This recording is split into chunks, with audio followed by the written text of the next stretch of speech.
Social Security increased benefits across the board with this bill. And we're going to hear from Representative John Larson. People, it's an earned benefit. It is not an entitlement program. People pay for it. And yes, companies pay the other half, but they get a tax write-off for that. So it's the individual who's paid for this, and especially those individuals, 10,000 baby boomers a day becoming eligible are going to be looking at that FICA paycheck and say, wait a minute, this is what I'm getting? You mean this hasn't been adjusted?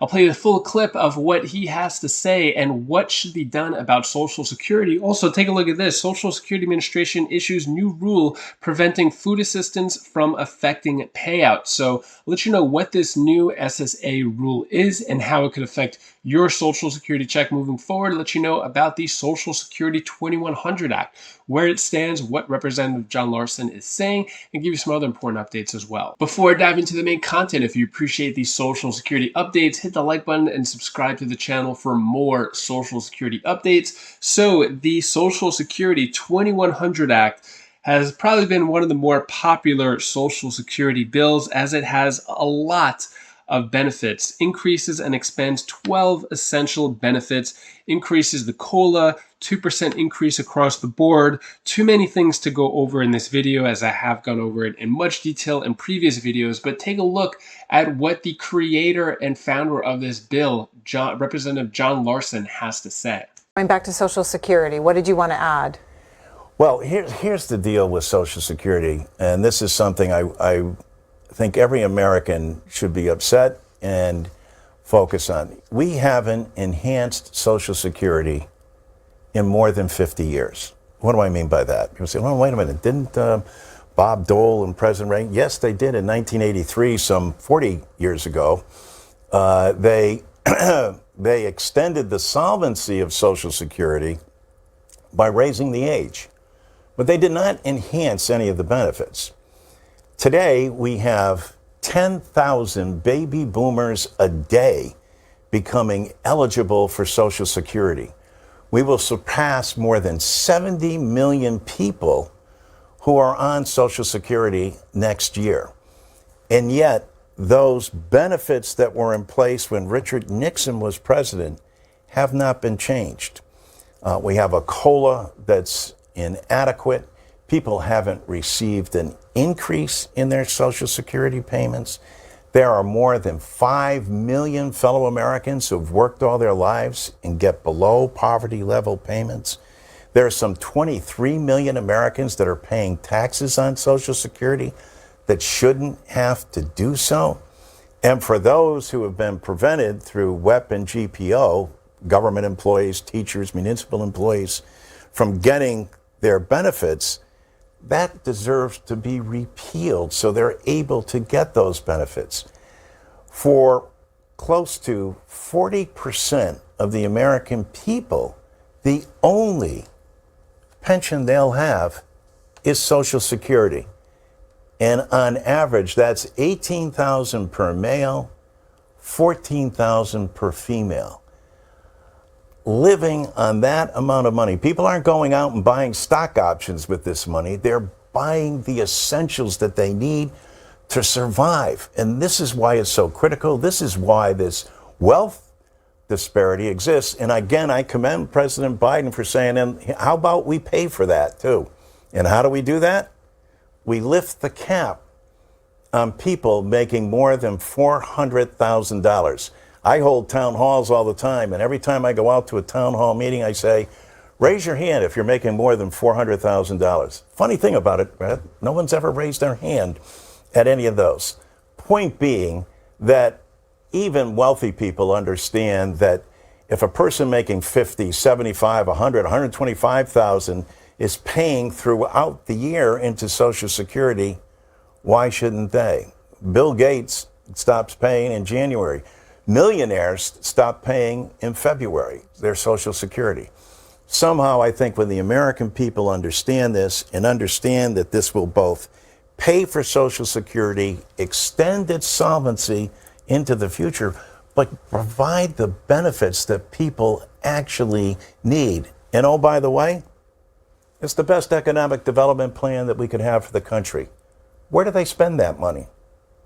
Right back in the district, in the communities they live in. And where do they spend it? At the grocery store, at the pharmacy, at the local gas station. They pay for their rent, etc. This is what keeps that's the genius of FDR and what he knew was needed in this great system of capitalism that we operate under. You need to have that balance, that safety net that is actually paid for by people. It's an earned benefit. It is not an entitlement program. People pay for it. And yes, companies pay the other half, but they get a tax write-off for that. So it's the individual who's paid for this, and especially those individuals, 10,000 baby boomers a day becoming eligible are going to be looking at that FICA paycheck and say, wait a minute, this is what I'm getting? You mean this hasn't been adjusted in more than 50 years? Come on, Congress, wake up. And vote. are you taking action in that in Congress? Yes, well, we've got bill proposals that are out there to do it. We haven't been able to get a vote on it, but we're hoping we will, and we're hoping that viewers and people around the country start saying, hey, wait a minute, this hasn't been adjusted in more than 50 years, and this is what people are actually making. And for 40% of 70, what's that, 28 million Americans, it's the only thing they have. And there are more than 5 million Americans, most women, who've worked all their lives and get below poverty level checks from the federal government. So for Social Security, that's blatantly wrong. It needs to be corrected, and the public ought to be demanding that Congress take action. You got a better idea? Put it out there. We have something we call Social Security 2100 that does all of those things, has an across-the-board increase, repeals WEP and GPO, makes sure that the disability system of Social Security, more veterans rely on that than they do on the VA. And, this is not an entitlement. This is an earned benefit. And this is not anything you're going to get in the private sector. I'm from one of the insurance capitals of the world. I went to the Aetna School of Insurance. They talk about 3 legs on the stool. Those 3 legs being your personal finances, what you've had and what you've been able to put together, and then other assets like your home and pension, et cetera. And the 3rd leg is Social Security, the nation's #1 insurance program, #1 anti-poverty program for the elderly, and until the child tax credit becomes permanent, the #1 anti-poverty program for children. Congressman John Larson, we appreciate the conversation as always. Thank you for being here. Oh, my pleasure. What are your thoughts on what Representative Larson has to say about Social Security? I would say Representative John Larson and Bernie Sanders are on the same page in terms of very passionate lawmakers trying to push big change with Social Security. Unfortunately, it seems that there's still no votes, no action being taken. Anyways, Social Security Administration issues new rule preventing food assistance from affecting payouts. So the SSA will implement a new rule aimed at removing barriers and increasing monthly payouts for those who receive certain government benefits, the agency announced Wednesday, saying beginning at the end of next September, the agency will no longer include food assistance when calculating one's eligibility for supplemental security income monthly payments. So this is for SSI. Those who qualify for SSI benefits include adults and children with a disability or blindness and adults 65 or older who have limited income and resources. These benefits help cover the costs of basic resources, including housing, food, medicine, and clothing. About 7.4 million Americans are currently recipients of SSI or Social Security payments, according to the SSA's February data, saying to receive SSI benefits, individuals must meet certain eligibility requirements, which are calculated under the rule titled In-Kind Support Maintenance, ISM.